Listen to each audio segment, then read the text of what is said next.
When I first thought about design, it was actually my grandfather. He was an electrical engineer and he had this amazing old workshop. My father is a carpenter, and so I always saw craftsmanship. There was almost a spin-off from the 60s, which were hugely creative and quite rebellious, and I think there's a whole generation realised they had to do something which wasn't the ordinary job, you know? And design was one of them. It's either design a footballer or a rock star, so that was it. The amount of creativity that just happens in our country is frightening. It is constantly stimulating, constantly inspiring. Ideas come from absolutely everywhere, and that is what makes being a designer worthwhile. Design is always to do with making something better.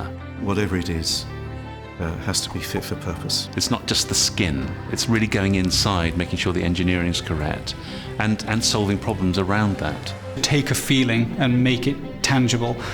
Take a spirit and make it something very real. We live in a world that is full of process, it's full of layer upon layer upon layer of how to do things. I think what Brits like, in a slightly rebellious way, is to get rid of all that chaff and get right to the middle of it. And that's the whole point of creativity. The UK is a very innovative country, always has been. If you think about things like the telephone. The World Wide Web was designed by a Brit. Architecture. Rogers and Foster and... The Milai Viaduct to me is just a work of outstanding beauty. Designers like Thomas Heatherwick, who of course designed the brilliant UK pavilion which won the gold medal at the Shanghai Expo. Sorry about this. I mean, that shoe is made in Northampton, so we still make handmade shoes. People like Barbara Osgerby, who of course have designed the wonderful Olympic torch. Malcolm Sayer was an aerodynamicist who designed the body of the E-Type. Apple, led in design by Johnny Ive. Take Dyson, British company led by the most incredible engineer. The UK has some of the best design education colleges in the world.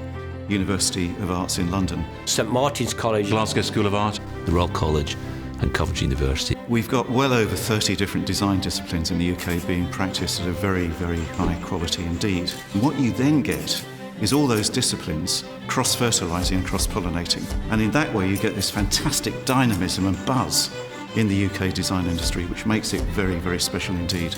We're a multicultural country by nature. What a diverse mix of people we have from all over the world who've decided that this is where they want to work. This is where they want to set up their business and work because it's the most creative place on earth. In Britain, design really does matter. We do understand it. I think we're great at it.